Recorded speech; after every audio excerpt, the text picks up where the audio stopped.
नमस्कार, मैं कमलेश मणि आप सभी का ऑपरेटिंग सिस्टम के इस पहले लेक्चर में स्वागत करता हूं। आज हम लोग basically CPU scheduling, virtual machine, system call और शेड्यूलर के बारे में अध्ययन करेंगे।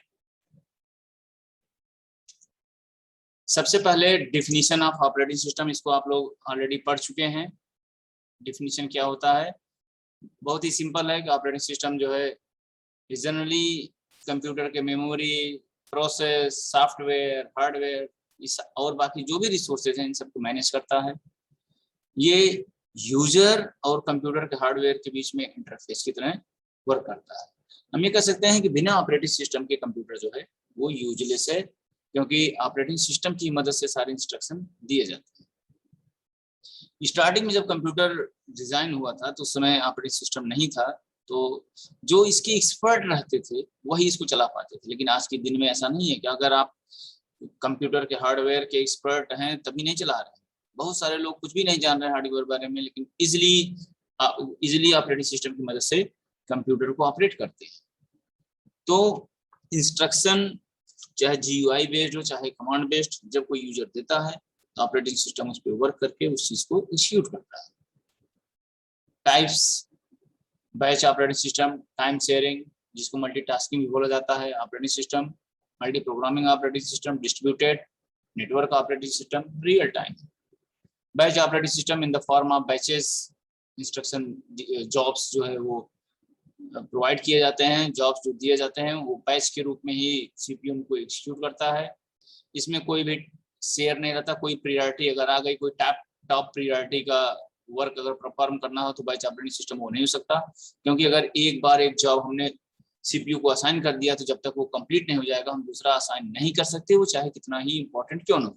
जिसका ये एक डिसएडवांटेज ही है, क्योंकि ऐसा होता है कि हम कोई टास्क करते रहते हैं और कोई इंपॉर्टेंट टास्क आ जाता है तो हमको स्विच करना पड़ता है, जो कि बैच ऑपरेटिंग सिस्टम में पॉसिबल नहीं है।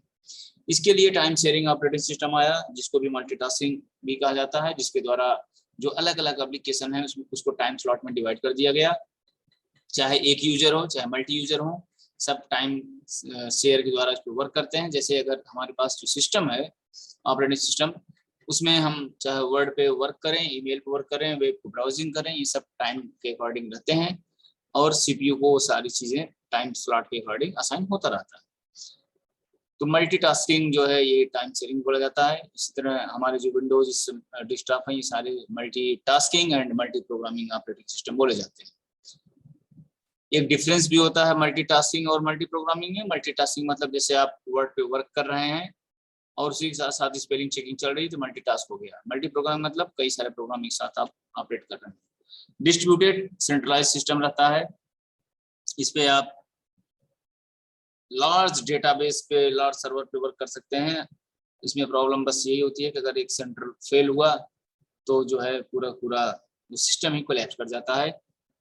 नेक्स्ट है नेटवर्क ऑपरेटिंग सिस्टम, ये नेटवर्क बेस्ड होते हैं, server client model based. Last one is real time operating system. जैसे अगर हम ऑटोमोबाइल इंडस्ट्री को देखें या कभी कभी ऐसी जरूरत पड़ जाती है जिसमें हम बिल्कुल एक भी सेकंड का डिले नहीं चाहते, जैसे गाड़ी का एक्सीडेंट हुआ तो तुरंत उसका सीट बेल्ट और जो भी सेफ्टी डिवाइसेज हैं ओपन हो जाएं, इसके लिए ऑपरेटिंग सिस्टम डिजाइन किए जाते हैं। अब सिस्टम कॉल्स क्या होते हैं? सिस्टम कॉल्स को जानने से पहले हमको दो चीजें समझनी पड़ेगी कि operating system generally kernel mode और यूजर मोड ये दो में वर्क करते हैं, या हम ये कह सकते हैं ऑपरेटिंग सिस्टम में कुल दो मोड होते हैं। ऑपरेटिंग सिस्टम में कुल दो मोड होते हैं, एक तो होता है कर्नल मोड, दूसरा होता है यूजर मोड। ये जो कर्नल मोड है ये सबसे पावरफुल होता है, क्योंकि यही सारी चीजों के लिए रिस्पॉन्सिबल होता है, जिसमें हार्डवेयर की असेंबलिंग, मेमोरी में क्या है, क्या स्टोर है, एक्सेस क्या करना है, ये सारी चीजें हमारा कर्नल के द्वारा होता है, कर्नल मोड के द्वारा। यूजर मोड में ये सारे सिस्टम, हार्डवेयर, संसाधन, मेमोरी, ये सारी चीजें सीधे एक्सेस नहीं कर सकते। यूजर जब कमांड देता है और उसको किसी चीज को एक्सेस करना हो तो वो थ्रू कर्नल मोड ही एक्सेस कर सकता है। कहने का मतलब ये हुआ कि अगर कर्नल में प्रॉब्लम हो जाए या कोई प्रोग्राम कर्नल का क्रैश हो जाए तो ऑपरेटिंग सिस्टम क्रैश कर जाएगा, हमारा सिस्टम बंद हो जाएगा। लेकिन अगर यूजर मोड में इस तरह कोई प्रॉब्लम आती है तो सिस्टम बंद नहीं हो सकता। तो इस यूजर मॉड और कर्नल मॉड के बीच में जो कम्युनिकेशन होता है ये थ्रू द सिस्टम कॉल्स होता है, मींस इंटरफेस होता है। सिस्टम कॉल्स क्या है, एक प्रकार से इंटरफेस होता है यूजर मॉड और कर्नल मॉड के बीच में। ये जो है ऑपरेटिंग सिस्टम के यूजर मॉड और कर्नल मॉड के बीच में इंटरफेस प्रदान करता है। कोई प्रोग्राम कंप्यूटर के यूजर मॉड में अगर मान लीजिए चल रहा है और उसे मान लीजिए मेमोरी की जरूरत पड़ रही है या किसी हार्डवेयर की जरूरत पड़ रही है, तो इसके लिए उसको कर्नल की अनुमति की जरूरत पड़ेगी। इसलिए ऑपरेटिंग सिस्टम में सिस्टम कॉल की आवश्यकता होती है। यहाँ से क्लियर हो गया सिस्टम कॉल की जरूरत क्यों पड़ती है, क्योंकि यूजर मोड में अगर हम कोई वर्क कर रहे हैं, हमको किसी हार्डवेयर या प्रिंटर किसी चीज जरूरत पड़ गई या कोई डेटा की जरूरत पड़ गई तो वो थ्रू कर्नल ही होगा। तो कर्नल को इंस्ट्रक्शन देने के लिए हम क्या करेंगे, सिस्टम कॉल की जरूरत पड़ती है। सिस्टम कॉल का हम इसमें यूज करते हैं। ये जनरली जो यूजर इंटरफेस है, ये text based user interface, graphical आप जानते हैं, कमांड बेस्ड ये सब पढ़ चुके हैं आप, GUI based. Types of system call, process control, file management, device management, information maintenance. तो समरी सिस्टम कॉल्स का यही है, सिस्टम कॉल किसी प्रोग्राम के स्टार्टिंग से लेकर के उसके अंत तक, लास्ट तक इंस्ट्रक्शन देने में मदद करता है। ये कंप्यूटर के मेन मेमोरी जिसे रैम कहते हैं, उसमें जमा जानकारियों को एग्जीक्यूट करने में मदद करता है। फाइल डायरेक्टरी एक्सेस करने में मदद करता है। हार्डवेयर कंप्यूटर के जो है रिसोर्सेज उनकी अनुमति देने में मदद करता है। तो इस प्रकार के सिस्टम कॉल्स के द्वारा ही यूजर मॉड से कर्नल मॉड के बीच में कम्युनिकेशन एस्टेब्लिश किया जाता है। अब वर्चुअल मशीन जो है ये एक बहुत ही इंपॉर्टेंट कॉन्सेप्ट है। इसको समझने से पहले आप आजकल जनरली सुनते होंगे क्लाउड में बहुत वर्क हो रहा है, क्लाउड से डाउनलोड कर लीजिए, चाहे वो एप्पल का है, अमेजोन का है, जावा वर्चुअल मशीन है जो एप्लीकेशन बेस्ड है, ये सब क्लाउड बेस्ड है। तो क्लाउड का मतलब ही हो गया कि जो चीज हमारा फिजिकल एग्जिस्टेंस में नहीं है तो वर्चुअली ही हम उसको एग्जीक्यूट करते हैं या वर्चुअली ही एक्सेस करते हैं। कभी कभी ऐसा होता है कि हम अपने, जैसे हमारे पास एक कंप्यूटर है या लैपटॉप है, इस पे हम वर्क कर रहे हैं, मान लीजिए इस पे ऑपरेटिंग सिस्टम विंडोज 10 पड़ा हुआ है या कोई ऑपरेटिंग सिस्टम जिस पे आप वर्क कर रहे हैं। अब अचानक से कोर्स में आ गया कि हमको लिनक्स भी पढ़ना है, यूनिक्स भी पढ़ना है और या एक आध दो और भी ऑपरेटिंग सिस्टम की स्टडी करनी है। तो आप अलग अलग ऑपरेटिंग सिस्टम को इंस्टॉल करेंगे तो आपका पूरा का पूरा सिस्टम ही बहुत ही स्लो हो जाएगा, वो एग्जीक्यूट नहीं कर पाएगा। जिसके लिए हम क्या करते हैं, हमको करना क्या है कि हम हमारा जो विंडोज 10 जो हमारे सिस्टम पे इंस्टॉल है वो रहेगा ही, बाकी जिस पे हमको वर्क करना है चाहे वो यूनिक्स है, लाइनक्स है, उसको हम क्या करेंगे, वर्चुअली कॉल करेंगे और एक्सेस करेंगे। और सबसे बड़ी चीज ये रहती है कि जब उस पर आप वर्क करेंगे तो आपको लगेगा कि आप अपनी मशीन पे ही वर्क कर रहे हैं, जो कि ऐसा होता नहीं है। आपको ये इल्यूजन क्रिएट होगा कि आप जो अनदर ऑपरेटिंग सिस्टम पे वर्क कर रहे हैं, आपको लगेगा कि ये बिल्कुल आपके मशीन पे ही चल रहा है। आप उसी तरीके से रिसोर्सेज और सारे डेटा को एक्सेस कर सकते हैं जैसे आप अपने मशीन पे करते हैं, लेकिन ये सब वर्चुअली होता है। तो मेन चीज ये है कि वर्चुअल मशीन मीन्स जो हमको दिख नहीं रहा है लेकिन हमको आभास कराए कि ये हमारी ही मशीन है। तो दो चीजें इसमें हुई, एक तो होस्ट, दूसरा होता है गेस्ट।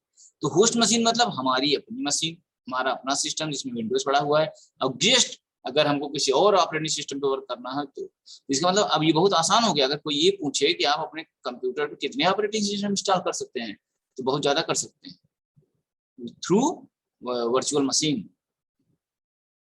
तो वर्चुअल मशीन एक ऐसा कॉन्सेप्ट है जिसके थ्रू अगर एक सिस्टम पे कार्य हो रहा है, लेकिन सो ऐसा होता है जैसे एक से ज्यादा सिस्टम पे वर्क हो रहा है या एक से ज्यादा मशीनें यूज की जा रही हैं। एक या एक से ज्यादा वर्चुअल मशीन एक फिजिकल मशीन पर रन कर सकती है। क्लियर हो गया? जैसे कई सारे ऑपरेटिंग सिस्टम यूनिक्स लाइनक्स करना है तो वो वर्क कर सकती है। जो फिजिकल मशीन है उसको होस्ट बोलेंगे, जो वर्चुअल मशीन है उसको क्या बोलेंगे, गेस्ट बोला जाता है। वर्चुअल मशीन एक ऐसा सॉफ्टवेयर होता है जो अलग सिस्टम, मतलब कंप्यूटर की तरह बिहेव करेगा, अलग कंप्यूटर की तरह। वर्चुअल मशीन नॉर्मल एक कंप्यूटर की तरह ही वर्क कर सकता है, मीन्स अपना अलग ऑपरेटिंग सिस्टम, मेमोरी स्पेस, उसमें अलग सॉफ्टवेयर, सिक्योरिटी आदि सब कुछ अलग होता है। अगर आपके पास एक पर्सनल कंप्यूटर है, आप उसे शेयर नहीं करना चाहते, तो वर्चुअल मशीन की हेल्प से दो लोग इस तरह इस पे काम कर सकते हैं कि एक दूसरे का डाटा ना तो वो देख सकते हैं, ना तो शेयर कर सकते हैं, ना तो अपडेट कर सकते हैं।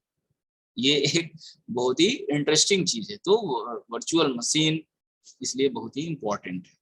जैसे आपको विंडोज पे वर्क कर रहे हैं, आपको यूनिक्स पे काम करना है, तो आप क्या करेंगे, यूनिक्स पे, लिनक्स पे या डॉस पे आप वर्चुअल VMware को इंस्टॉल करके उसकी मदद से आप और ऑपरेटिंग सिस्टम इंस्टॉल करके उस पर वर्क करेंगे। तो जनरली दो प्रकार का होता है, प्रोसेस वर्चुअल मशीन और system virtual machine. Process virtual machine जो है, जैसे यहाँ पे आप देखिए, होस्ट ऑपरेटिंग सिस्टम है, या हार्डवेयर से कांटेक्ट किया, हाइपरविजर जो है, हाइपरविजर की ही मदद से, हाइपरविजर एक बहुत इंपॉर्टेंट कॉन्सेप्ट है, हाइपरविजर की ही मदद से जो हमारा होस्ट ऑपरेटिंग सिस्टम है ये गेस्ट से कम्युनिकेट करता है। तो दो प्रकार के होते हैं, process virtual machine and system virtual machine. जो प्रोसेस वर्चुअल मशीन है, किसी एक प्रोसेस को होस्ट मशीन पर एक एप्लीकेशन के रूप में रन कराने की परमिशन देता है। प्रोसेस वर्चुअल मशीन किसी एक प्रोसेस को होस्ट मशीन पर एक एप्लीकेशन के रूप में रन कराने की परमिशन देता है। मींस अगर कोई पर्टिकुलर प्रोग्राम को ऑपरेटिंग सिस्टम सपोर्ट नहीं कर रहा है, प्लेटफॉर्म पर रन नहीं हो रहा है, तो भी प्रोसेस वर्चुअल मशीन, जो कि एक प्लेटफॉर्म इंडिपेंडेंट इन्वायरमेंट प्रोवाइड कराता है, ये इसका सबसे बेस्ट एग्जांपल हमारा क्या है, आपका जावा वर्चुअल मशीन। ये हमारा क्या है, process virtual machine. Similarly system virtual machine, system virtual machine किसी भी फिजिकल डिवाइस की फुल्ली सब्स्टिट्यूट होती है। इसमें होस्ट जो कंप्यूटर है के सारे रिसोर्सेज मल्टीपल वर्चुअल मशीन द्वारा शेयर कर दिया जाता है। हर एक वर्चुअल मशीन में अपना अलग ऑपरेटिंग सिस्टम होता है, जैसे किसी में विंडोज है, किसी में लिनक्स है, किसी में यूनिक्स है, और अलग अलग एप्लीकेशन प्रोग्राम भी होते हैं। एडवांटेज इसके क्या है, वर्चुअल मशीन की हेल्प से एक फिजिकल कंप्यूटर पर कई ऑपरेटिंग सिस्टम रन कर सकते हैं, जिसके लिए हमको अलग से फिजिकल स्पेस, कॉस्ट, टाइम, इन सभी जरूरत नहीं पड़ती, ये बच जाता है। वर्चुअल मशीन की हेल्प से किसी भी पर्टिकुलर एप्लीकेशन को जिसे ऑपरेटिंग सिस्टम सपोर्ट नहीं कर रहा है, वह उस सिस्टम पर रन कराई जा सकती है। तो ये वर्चुअल मशीन का है। प्रोसेस, अब यहां से थोड़ा सा इंपॉर्टेंट चीजें स्टार्ट हो जाएंगे। प्रोसेस क्या होते हैं? अब process is basically programming execution. जब हम अपने प्रोग्राम को एग्जीक्यूशन में ले जाते हैं, मतलब अपने रैम पे स्टोर कर दिए, मीन्स अब वो रन होने ही वाला है, तो प्रोसेस क्या, वो क्या बोला जाता है, प्रोसेस। प्रोसेस जनरली क्या है, प्रोग्राम ही है। अगर वो रनिंग रेडी मोड में नहीं है तो प्रोग्राम है, अगर वो रेडी मोड में आ गया तो प्रोसेस हो। सिंपल से जो सेट ऑफ इंस्ट्रक्शन है वो प्रोग्राम है। अगर वो ऐसे ही है तो प्रोग्राम, अगर वो रेडी मोड मीन्स मेमोरी में स्टोर हो चुका है फॉर पर्टिकुलर पर्पस, तो क्या हो जाएगा, process. When a program is loaded into the memory and it becomes a process. ये जो है 4 सेक्शन में रहते हैं, stack, heap, text and data. Start means initialize कर देते हैं, इनिशियलाइज के बाद जैसे ही हमारा प्रोग्राम मेमोरी में आया तो वो रेडी मोड में हो गया। जैसे वो कोई उसको एप्लीकेशन या इनपुट आउटपुट फाइल मिल ली तो वो रनिंग मोड में चला गया। कोई और इम्पोर्टेंट इंस्ट्रक्शन आए तो वो स्वैप आउट हो जाएगा, तो वेटिंग कंडीशन में आ जाएगा, और जब प्रोग्राम एग्जीक्यूट हो गया तो वो टर्मिनेट हो जाता है। Process control block data structure होता है, जिसको ऑपरेटिंग सिस्टम जो है, जितने भी प्रोसेस हैं, जनरली जो प्रोसेस होते हैं, सभी प्रोसेस को मेंटेन करने के लिए ऑपरेटिंग सिस्टम क्या करता है, एक डेटा स्ट्रक्चर डिजाइन करता है, जिसको क्या बोलते हैं, पीसीबी। मीन्स सभी प्रोसेस के स्ट्रक्चर को मेंटेन करता है कौन, PCB. Process scheduling, The process scheduling is the activity of the process manager that handles the removal of a running process from CPU and selection of another process on the basis of particular states. Process scheduling क्या होता है? जो हमारा running process है इसको CPU से हटाना और किसी दूसरे प्रोसेस को CPU को अलॉट करना किसी स्ट्रेटजी के तहत, ये काम किसका होता है? प्रोसेस मैनेजर का। और ये प्रोसेस मैनेजर क्या करता है? इसी प्रोसेस शेड्यूलिंग की मदद से ये टास्क को करता है। अब इसको समझने की जरूरत है। जैसे कोई टास्क सीपीयू में चल रहा है, कोई प्रोसेस रन कर रहा है सीपीयू में, अब हमको लगता है इसको हमको हटाना है क्योंकि दूसरा उससे इंपॉर्टेंट प्रायोरिटी का टास्क है, तो हम उसको कैसे रिमूव करेंगे और कैसे हम दूसरे प्रोसेस को सीपीयू को एलोकेट करेंगे, ये टास्क कौन करता है? Process manager with the help of process scheduling. So process scheduling is an essential part of multi-programming operating system. इसमें generally the operating system maintains the following important process scheduling: job queue, ready queue, device queue. This queue keeps all the process in the system. Ready queue, all process residing in the main memory. Ready and waiting to is queued. ये ready queue हो जाता है. Device, the process which are blocked due to the unavailability of input onto devices in this queue. Generally जो process है, पहले हम लोग scheduler बात कर लेते हैं। Long term, short term, medium term scheduler होते हैं। ये शेड्यूलर जो है स्पेशल टाइप के सिस्टम सॉफ्टवेयर बोले जाते हैं जो कि प्रोसेस शेड्यूलिंग को हैंडल करते हैं। प्रोसेस शेड्यूलिंग को हैंडल करने के लिए शेड्यूलर का यूज होता है। The main task is to select the jobs to be submitted into the system and decide which process to run. इसका मेन टास्क क्या है? जॉब को सिस्टम में सबमिट कर देना और उसके बाद ये डिसाइड करना कि कौन से प्रोसेस को रन करना। ये तीन प्रकार के होते हैं: long term, short term, medium term. इसकी डिफिनेशन दिए हुए इनके डिफरेंस। जो लॉन्ग टर्म है इनको जॉब शेड्यूलर भी बोला जाता है, शॉर्ट टर्म को सीपीयू शेड्यूलर, मीडियम टर्म को process swapping scheduler. Job scheduler मतलब इनिशियल स्टेज से रेडी मोड में ले जाना। जो हमारा प्रोग्राम है उनको स्टार्टिंग से रेडी मोड में क्यू में ले जाना, ये लॉन्ग टर्म शेड्यूलर का काम है, रेडी स्टेट में ले जाना। और रेडी स्टेट से रनिंग कंडीशन में ले जाने का टास्क कौन करता है? शॉर्ट टर्म शेड्यूलर करता है। इसको समझने की जरूरत है। जैसे कोई प्रोसेस है, कोई प्रोग्राम है, उसको हम क्या करेंगे? रेडी मोड में ले जाएंगे क्यू में। ये टास्क किसके द्वारा परफॉर्म होता है? लॉन्ग टर्म शेड्यूलर के द्वारा। अब उसके बाद वो रेडी मोड में है तो किसको असाइन होगा, किसको एलोकेट होगा, किस रनिंग कंडीशन में जाएगा, ये टास्क कौन करता है? Short term scheduler. और जो मीडियम टर्म शेड्यूलर करता है ये स्वैपिंग का कार्य करता है। जैसे कोई प्रोसेस रन हो रहा है, अचानक लगता है दूसरा प्रोसेस आ गया जो बहुत ही इंपॉर्टेंट है, तो जो पहले से रन हो रहा है उसको इंटरप्ट किया जाता है, उसको सेकेंडरी मेमोरी में वापस लाया जाता है और जो इम्पोर्टेंट टास्क है उसको रन कराया जाता है। जब इम्पोर्टेंट टास्क रन हो गया तो ये जो स्वैप हुआ था इसको फिर से एलोकेट कर दिया जाता है। ये टास्क कौन करता है? Medium term scheduler. तो ये सब बहुत सिंपल है और ये इंपॉर्टेंट भी हैं ऑब्जेक्टिव पॉइंट ऑफ व्यू से। जॉब शेड्यूलर किसी कौन होता है? Long term scheduler. CPU scheduler मतलब सीपीयू असाइन होता है इसके द्वारा, तो सीपीयू शेड्यूलिंग। ये स्वैपिंग होता है।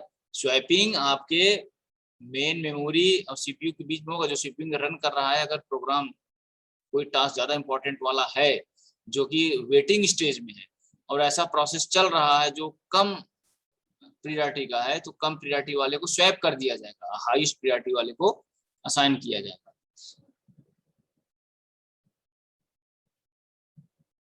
Scheduling, first come first serve, shortest job scheduling, priority scheduling, shortest remaining time, round robin, multi level की शेड्यूलिंग। जनरली शेड्यूलिंग को पढ़ने से पहले हमको प्रोसेस के बारे में थोड़ा सा और समझना है। एक्चुअली प्रोसेस क्या होता है? ये स्विच करता है। स्विच कैसे करता है? रनिंग स्टेट से वेटिंग स्टेट, कंडीशन नंबर 1, इसको ध्यान से सुनना है। रनिंग स्टेट से वेटिंग स्टेट, रनिंग स्टेट से रेडी स्टेट, दो चीजें। रनिंग स्टेट से वेटिंग स्टेट मीन्स ये कब होगा? कोई चीज रन कर रहा है, वेटिंग स्टेट में कब जाएगा? जब हाईएस्ट प्रायोरिटी कोई आ जाएगी। तो रनिंग स्टेट से वेटिंग स्टेट, रनिंग स्टेट से ready state, third waiting state से ready state, fourth process terminates. तो जो प्रोसेस हैं वो 4 स्टेप में स्विच होते हैं, रनिंग से वेटिंग, रनिंग से रेडी, वेटिंग से रेडी और अंत में टर्मिनेट। तो जो पहला और चौथा है मतलब रनिंग स्टेट से वेटिंग स्टेट और प्रोसेस टर्मिनेशन, ये होता है नॉन प्रीएम्प्टिव। मींस एक बार अलर्ट हो गया तो जब तक वो खत्म नहीं होगा वो प्रिम्प्ट नहीं हो सकता। और सेकेंड और थर्ड जो है रनिंग स्टेट से रेडी स्टेट, वेटिंग स्टेट से रेडी स्टेट, ये होता है प्रीएम्प्टिव। तो जो नॉन प्रीएम्प्टिव है उसमें first come first serve, shortest job first का नॉन प्रियॉरिटी वाला, और प्रियॉरिटी शेड्यूलिंग का non preemptive. Means first come first serve, shortest job first are the condition of non preemptive, and priority scheduling for non preemptive is the non preemptive in category of non preemptive. Preemptive कौन कौन से होते हैं? Round robin, SRTF, priority, preemptive based जो priority होता है वो। Turn around time क्या है? Turn around time completion time minus arrival time, waiting time, turn around time minus बस टाइम। तो यहाँ जानना है अगर अराइवल टाइम दिया है तो इसमें घटा देंगे, अगर नहीं दिया तो कोई बात नहीं। फर्स्ट कम फर्स्ट सर्व जो है बहुत आसान है, फीफो बेस्ड होता है, first in first out. Poor in performance as average wait time is high, इसमें एवरेज वेटिंग टाइम हाई होता है। Jobs are executed on the first come first serve basis, it is a non preemptive scheduling algorithm. और इसके disadvantage क्या है? ये convoy effect. अभी convoy effect क्या होता है? जैसे कन्वॉय इफेक्ट को समझने के लिए ये जानना है, जैसे हमारे पास कोई large first come first serve में मान लीजिए प्रोसेस P1 आया, P1 सपोज करिए P1 आया, इसका एग्जीक्यूशन टाइम कितना है? 22 मिलीसेकंड। तो ये 22 मिलीसेकंड तो प्रोसेस 1 ही ले लिया, और जबकि प्रोसेस P2 P3 का एग्जीक्यूशन टाइम कम है। तो हम क्या हो रहा है, P2 P3 का कम है लेकिन इनको वेट करना पड़ रहा है 22 सेकंड तक।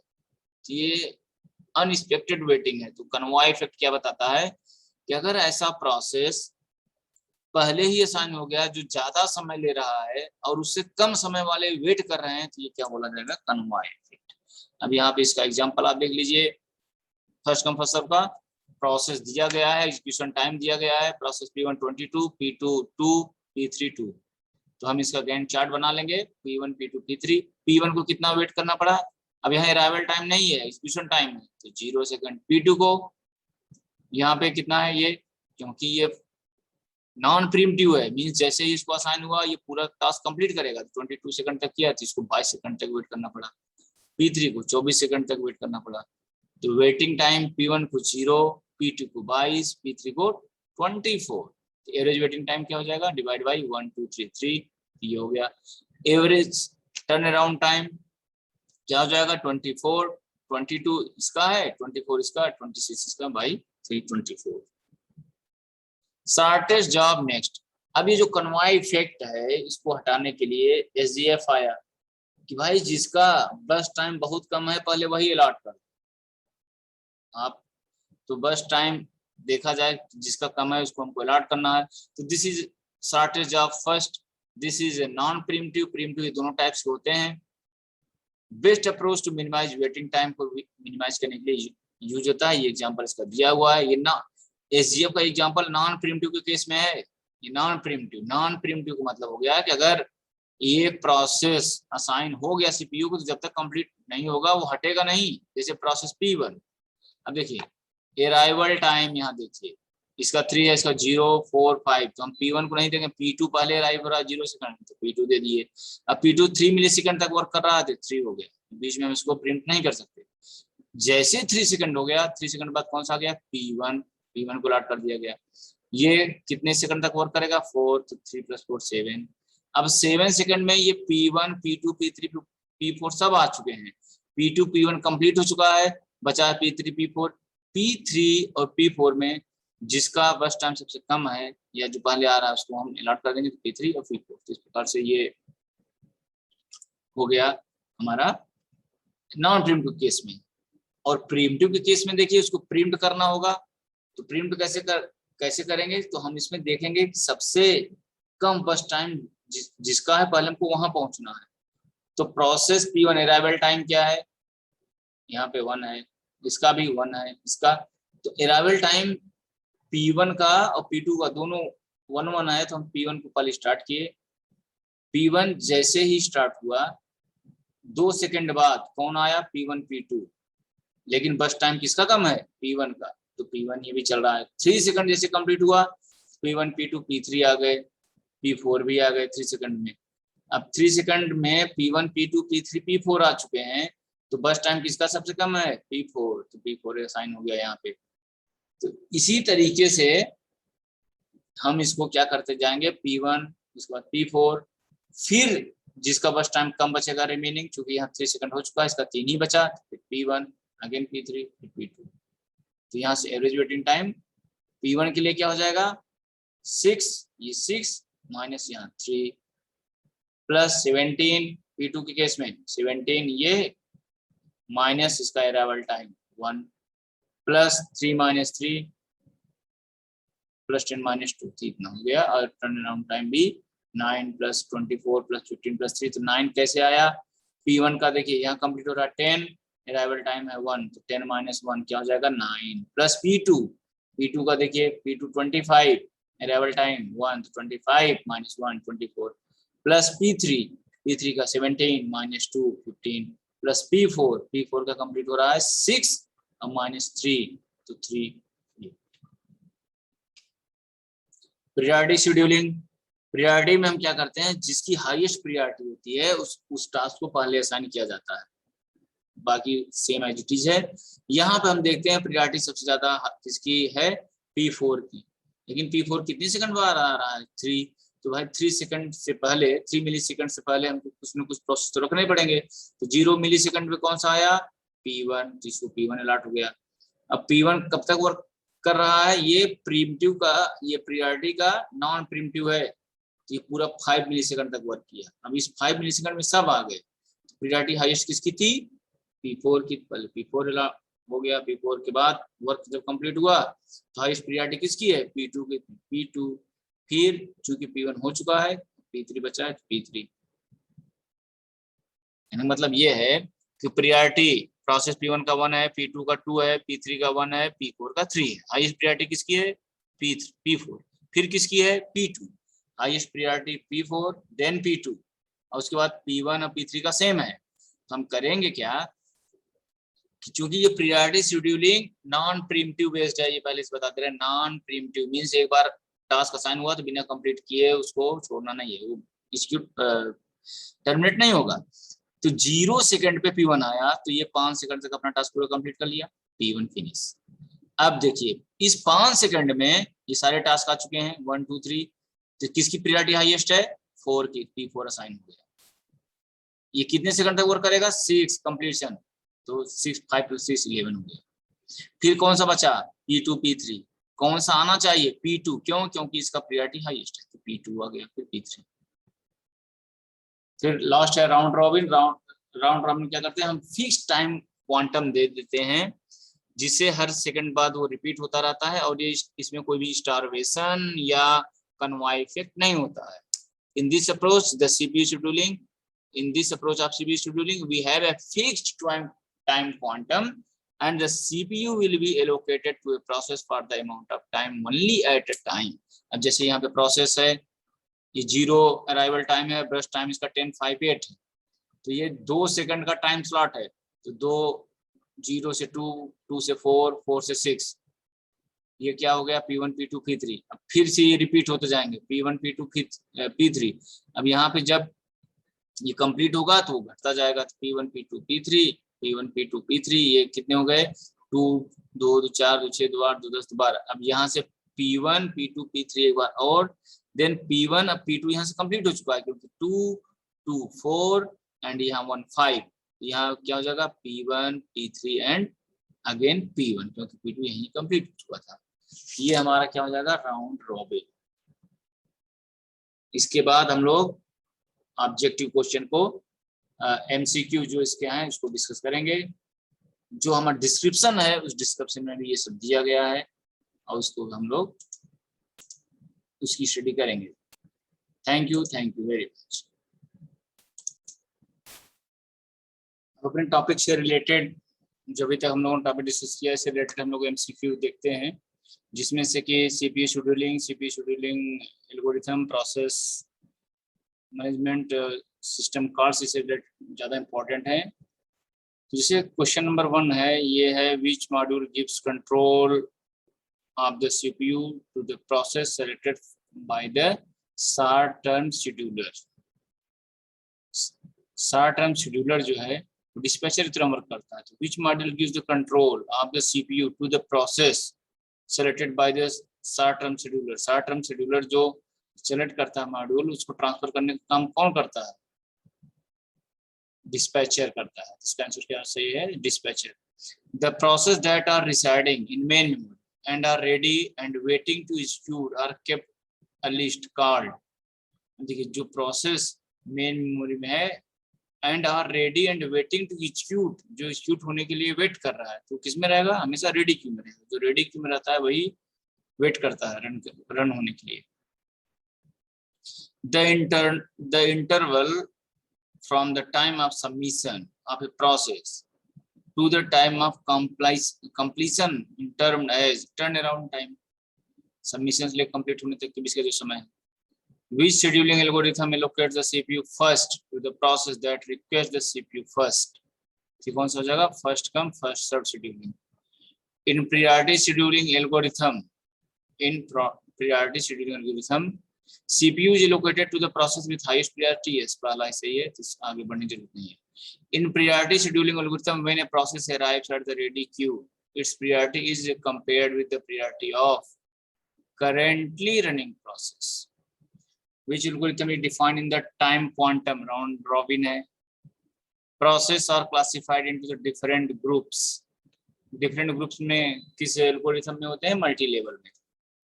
In multi-level feedback scheduling algorithm, a process can move to a different classified ready queue. Yes, पहला ही आंसर सही है। Which one of the following cannot be scheduled by the kernel? Kernel किसको schedule नहीं कर सकता? User level thread को। User level thread are managed by thread library and the kernel is unaware of them. ये बहुत important है। Which of the following do not belong to the queues for the process PCB? When the process issue an input output request, जब कोई process input output request issue करता है, it is placed in an input output queue waiting ready of input output queue. First सही है। What will happen when the process terminates? The process जो terminates होता है, क्या होता है? It is removed from all the queues. It is removed from all but in the job queue. Its process control blocks delocated. Its process control block is never delocated. It removed from all the queues. What is the long-term scheduler? What is a long-term scheduler? Long-term scheduler क्या है? It's select process which have to be brought into a ready queue.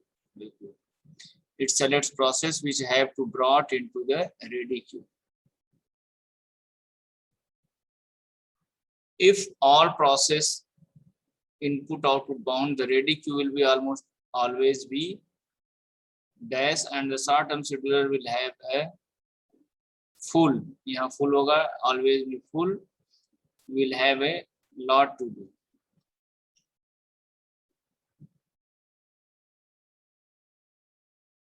What is a medium term scheduler? Medium term scheduler क्या कार्य करता है? It select which process to remove from memory by swapping. Medium term, ये medium term में हमेशा swapping का concept use होता है। What is a short term scheduler? What is a short term scheduler? Short term scheduler क्या करता है? It selects which process has to be executed next and allocates CPU. CPU allocation का work जो है वो short term scheduler द्वारा किया जाता है। The primary distinction between the short-term scheduler and long-term scheduler is the frequency of their execution. The only state transition that is initiated by the user process itself, a backup. In a time-sharing operating system, when the time slot given to a process is completed, the process goes from the running state to the किस state में चला जाता है? Ready state. In a time sharing operating system, when the time slot given to a process is completed, जब process का time जो दिया है complete हो जाता है, the process goes from running state to ready state. In a multi-programming environment, more than one process resides in memory. Suppose that a process is in blocked state waiting for some input-output service. When the service is completed, it is go to a ready state. The context of process in PCB of a process does not contain context switch time. Which of the following need not necessarily to save on the context switch between process? Transition loop side buffer. Which of the following does not interrupt a running process? Running process कौन interrupt नहीं करता है? Scheduler process. Scheduler process जो है वो interrupt नहीं करता है. Round robin scheduling falls under the category of, इसमें आता है preemptive scheduling. Round robin क्या है? Preemptive scheduling है. With round robin scheduling algorithm in a time shared system, using a very large time slice converts into the first come first served scheduling algorithm. Yes, यही सही है. With round robin scheduling algorithm in a time shared system में अगर round robin लग रहा है तो using time slice use करते हैं और उसको किसमें होता है वो first come first served based. The portion of a process scheduler is an operating system that dispatches processes concerned with assigning ready process to CPU. Complex scheduling algorithm are very appropriate to very large computers. Okay, what is a first in first out algorithm? First executed the job, they came in last in the first. ये सही है. First execute the job that come in first in the queue. ये option B is correct. The strategy of making processes that are logically runnable to a temporarily suspended is called preemptive scheduling. The strategy of making processes that are logically runnable to be temporarily suspended. अगर कोई run हो रहा है उसको temporarily suspend करना है तो उसमें preemptive है. What is a scheduling? Allowing a job to use a processor. Yes, first one is correct. Allowing a job to use a processor. इसको आप लोग सॉल्व कर लेना. ये डिस्क्रिप्शन में रहेगा सब. ये शीट ही डिस्क्रिप्शन में रहेगा हमारे. Orders are processed in a sequence. They arrive if first come first serve. Under multi-programming turnaround time for short jobs is usually shortened, and that for long job is slightly lengthened. Which of the following statement is true? Shortest remaining time for scheduling में cause starvation. बिल्कुल सही है. Starvation इसमें होता है. Preemptive scheduling में cause starvation. Round robin is better than FCS in terms of response time. Okay, first, second, third, ये तीनों सही. ये बहुत important है. What is the bootstrapping called? Cold boot. Which of the following is a single user operating system? DOS. Which of the following is not operating system? Oracle. तो ये अभी तक जो बताया गया सेट एग्जाम्स के बहुत ही इंपॉर्टेंट है. इसको ध्यान से आप पढ़ लेना. इसमें से निश्चित है कुछ क्वेश्चन आएंगे.